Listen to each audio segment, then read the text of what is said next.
ये प्रारब्ध भोगने पड़े हैं, प्रारब्ध कटेंगे पूर्ण परमात्मा।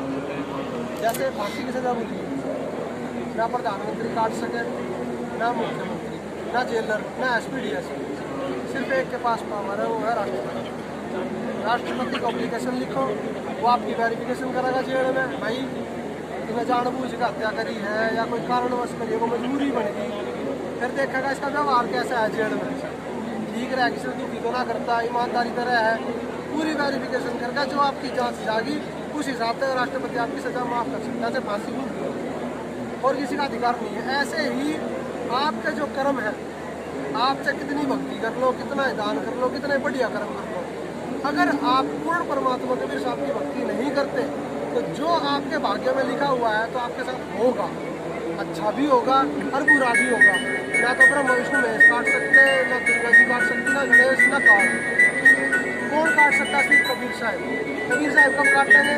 जब आप एप्लीकेशन लगाओगे, संतरामपाल जी महाराज का नाम लो, फिर कबीर साहब का एप्लीकेशन ला देंगे, फिर संतरामपाल जी महाराज आपको रहना सिखाएंगे, आपका व्यवहार सिखाएंगे।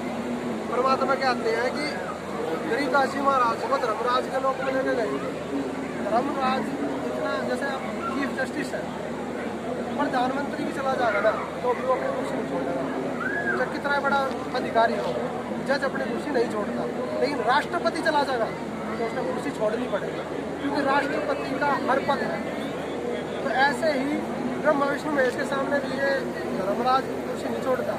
लेकिन जब कबीर साहब गरीबदास जी महाराज को लेके गए तो धर्मराज जी उठ खड़े हो गए, तो कुर्सी दाव जी बैठे। तो कबीर साहब ने कहा कि इसका हिसाब किताब कर दे सारा। गरीबदास जी महाराज बोला जी जो पिछले कर रखे हुए तो देने पड़ेंगे। तब कबीर साहब ने कही है कि करम भरम बर मंड के मैं पल में कर दूं नेश, और जिन हमारी तो करो हमारा पेश। यानी कि जो मेरा भगत, जिसने उनका जिला मैं कबीर साहब का भगत हूँ, उसका तो हिसाब भी मत कर लिए, मेरे पास भेज देना। कबीर साहब का